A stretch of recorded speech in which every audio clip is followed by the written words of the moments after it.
Armed drones to be deployed at schools in Florida to stop mass shooters. I like this. More militarized stuff to stop the kids. Let's watch a little bit of this.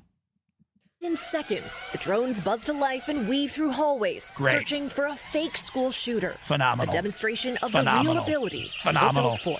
Wow, the future's fun. The co-founders of Texas-based company Campus Guardian Angel hope this is the future of school safety. Our job is if somebody comes in a school with a gun, we respond in 5 seconds. This is how it would work. Silent alarms in the school alert the company, then drones strategically placed on campus get deployed, and these drone pilots would navigate remotely from their headquarters in Austin, working in tandem with the school and police, inflicting non-lethal damage to the suspect, or dummy in this demo, with pepper rounds and direct impact. All these markings, that's from the drone? Yeah, so the little holes are from the drones. Can you imagine, by the way, so there's 3 guys in Austin with VR goggles on directing drones to kill a school shooter in Florida. We will do anything in this country to just not get some type of, like, registry of guns, which I understand people that don't want it. I mean, the tech's coming anyway. If this video tells you one thing, the tech is coming. And I know it's nice to have your gun. You protect your family and you think you're going to resist the government. But Peter Thiel and Donald Trump have decided that maybe they're gonna get the tech to the point where you can't do much with the gun. But who knows? Couldn't this guy shoot the drone? Who knows? Just school shoot. Now you need 2 school shooters. You need one to shoot the drones, and you need one to get into the school.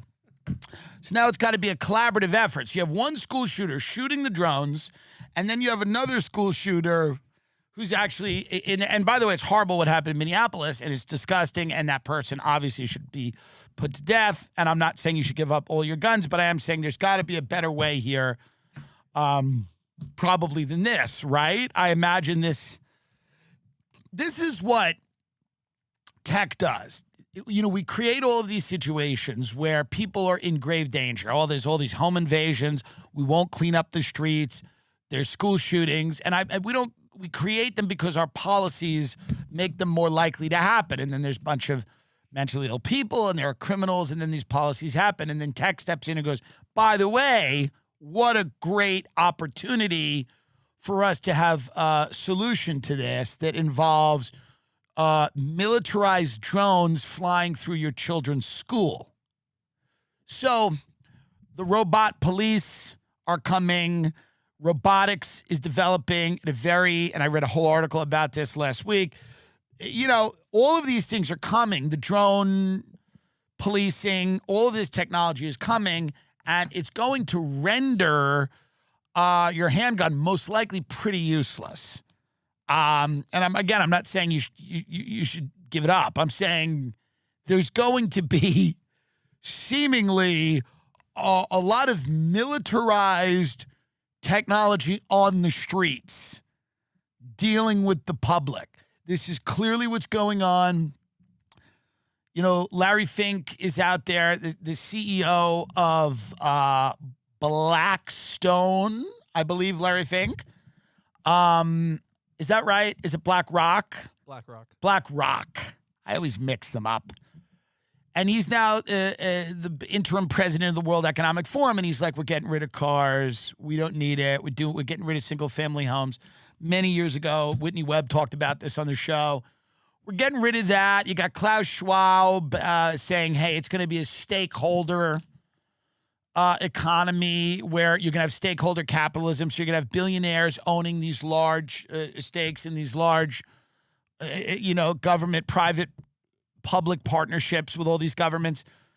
And they're all going to have autonomous drone armies. All of these billionaires are going to have autonomous drone armies. They're going to have enough money and enough resources to have their own militarized drone army. And it's going to be a world where feuding oligarchs, more than countries, more than corporations, you're going to actually have feuding oligarchs with their own militaries, kind of like the plot of Atlas Shrugged in a weird way, and they're all they're all figuring out right now what to do with the population. That's pretty obvious. They're all basically figuring out what exactly are they going to do with all these hungry mouths. How are we going to handle all these people?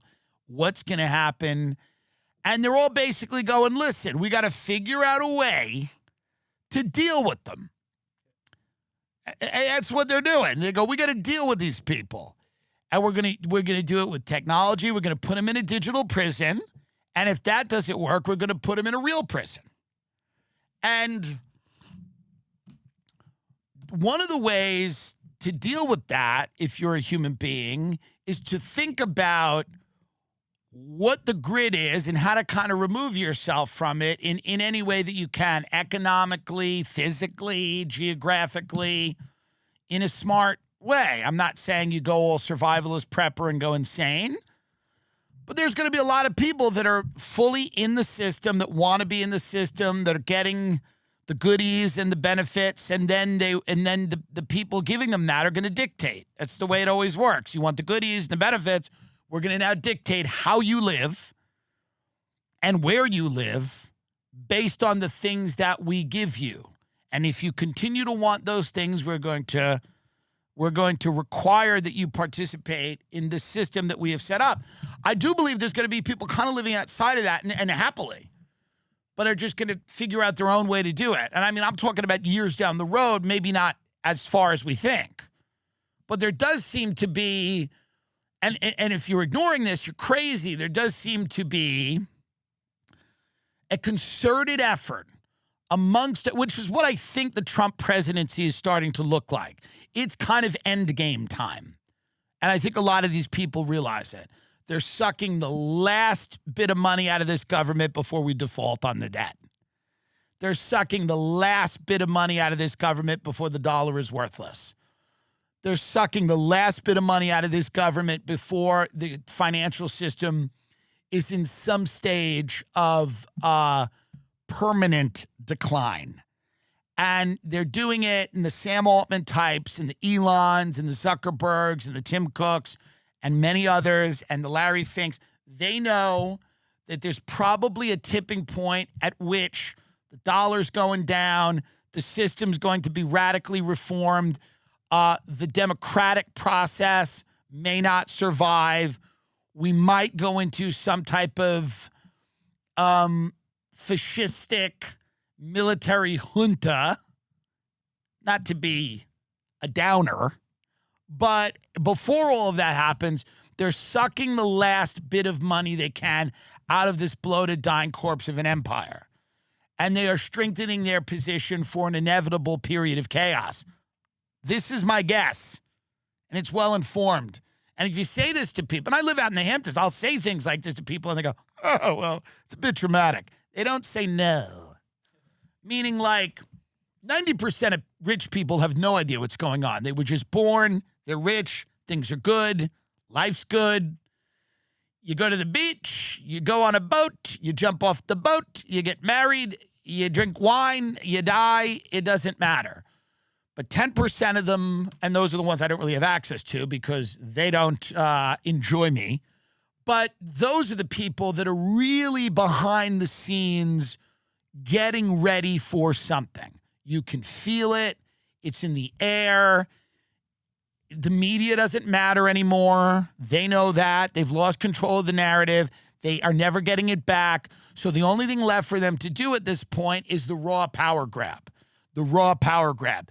The niceties are gone. The pleasantries are gone. Israel's not disguising what they want to do. The motives are not. They don't matter. The narrative doesn't make sense. The stories don't add up. They do not care. They're not trying to make it make sense. They don't have the time. It's the last bit of control that they can exert over the system before it blows up. It's my guess. It's what it feels like. Nobody's putting the time in to lie to you anymore. You should worry about that. You should worry about the fact that nobody's even trying to make the lies good.